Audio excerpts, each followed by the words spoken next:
How's it going, everyone? It's Levi here. It's been a while. I've been kind of doing a lot of stuff. But I've been looking for a job, and I got a job, and kind of just dealing with transition stuff and getting hormones, and it's been really hectic for me lately. But with that being said, I want to cover all of the topics I missed with this video. So being trans with mental illnesses is obviously incredibly difficult. I know I struggle with anxiety and depression, and a lot of that has to do with my trans identity, just because I feel depressed with dysphoria, and the things are connected. Also, a mental illness that I have noticed that I've struggled with on and off is an eating disorder, and trying to maintain my weight so that my body stays a certain shape that's more masculine to me. When I talked with my gender therapist about all these things, she told me that testosterone would help a lot of that, because I would have the right hormone constitution that my body needs, and I would, be getting the right hormones. I would feel better, my body would change, and I'd feel better about that. And so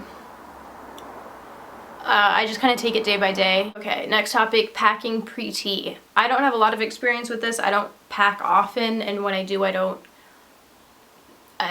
pack in public. I don't experience a lot of dysphoria in that region, luckily for me. I don't have too much to say on that. I do have a packer. I forget what it's called. I got it on Amazon for super cheap, and as far as like danger goes, just be aware of what environment you're going into when you're packing, and make sure that you feel safe. First of all, make sure it's a safe place for you. Next topic. The effects of testosterone. Is it dangerous? Can you get sick? Is it covered by insurance? Are there risks at certain ages? Well, the effects of testosterone, I'm sure if you're watching this, you've seen some, if not a lot, of trans guys' videos on here of their transitions. And it's, as far as I know, it's not dangerous, unless you have some sort of health issues that could interfere with it. Insurance companies, many cover them. You have to look into your own plan, your own insurance plan, to see if it's covered. But mostly it is. I don't know. I have United Healthcare, and I'm pretty sure it's covered. I'm not entirely sure yet, because I haven't started and I haven't figured all that out. But the trans section of my insurance plan is pretty thorough and pretty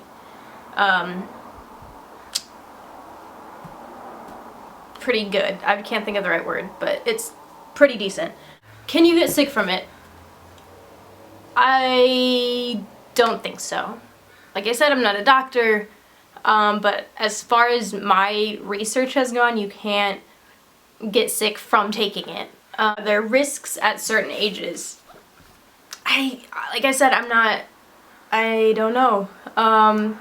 These would be good things to talk to your doctor about, to research even on the internet.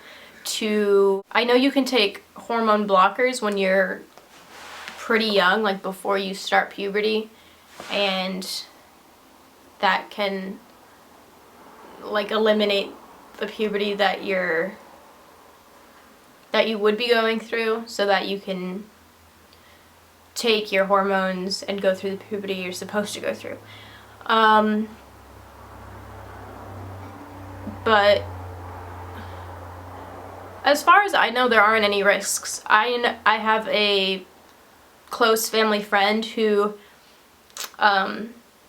takes the gel, the androgel I think it's called, and he doesn't have any problems, and he's in his 50s I think, and his doctor actually prescribed it because, you know, he was, I mean, I don't want to go too much into his personal life, but he was having like a low sex drive or something, so he prescribed the androgel before he was even questioning his identity, and the androgel, I guess, kind of helped him like figure out who he was, and like, so, and he's healthy, he's great, he's, you know, feels better than he ever has. So the last topic is for this week of changing your names outside of social media / how to come out and tell people your name and pronouns.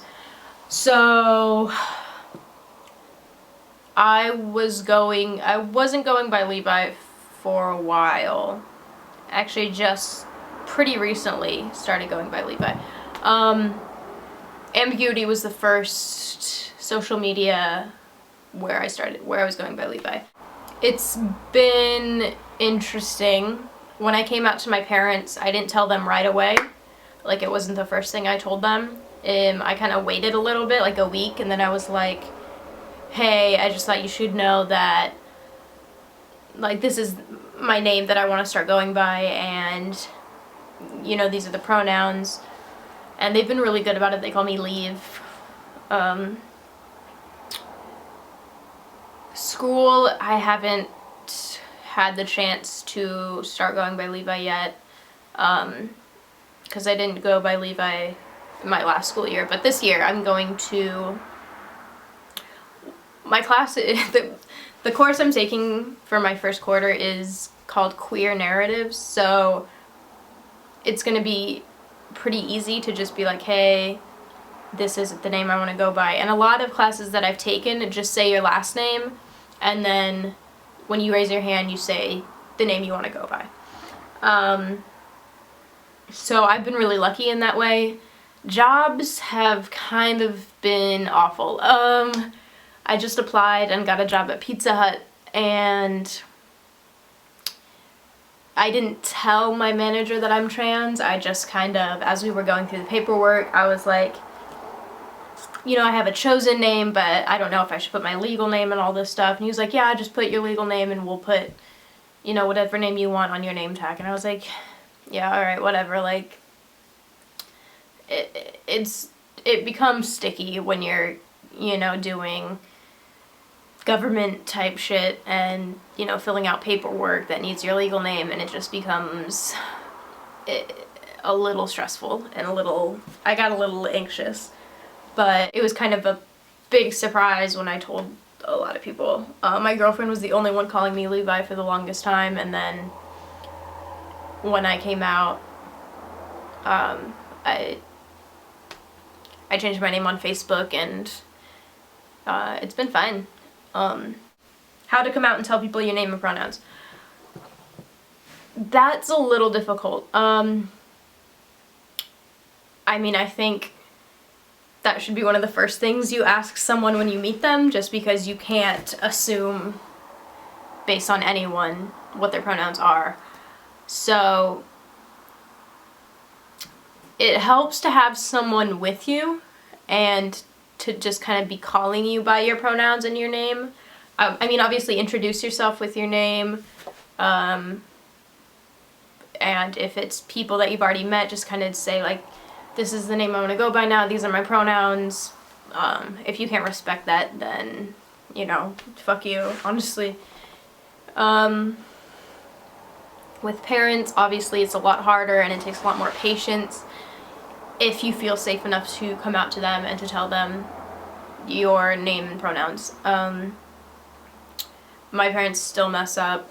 You know, I have my girlfriend with me a lot of the times that I'm with my parents, and she is constantly calling me by my right pronouns and my right name, and my parents, they're getting better, but you just kind of have to realize that it does take time. Of course, you can't you can't just forgive someone if they're like, I just can't call you by those pronouns. There's no forgiveness for that. But if they're making an honest effort and they slip up a few times, you just have to be patient with them. Yeah, I guess that's it. I'm sorry that this is probably really long, but I hope I covered everything, and I'm really sorry that I missed all these great topics, but I'm back, and yeah, I guess that's it. My battery's gonna die. I'll see you next week, and yeah, have a good week, have a good life.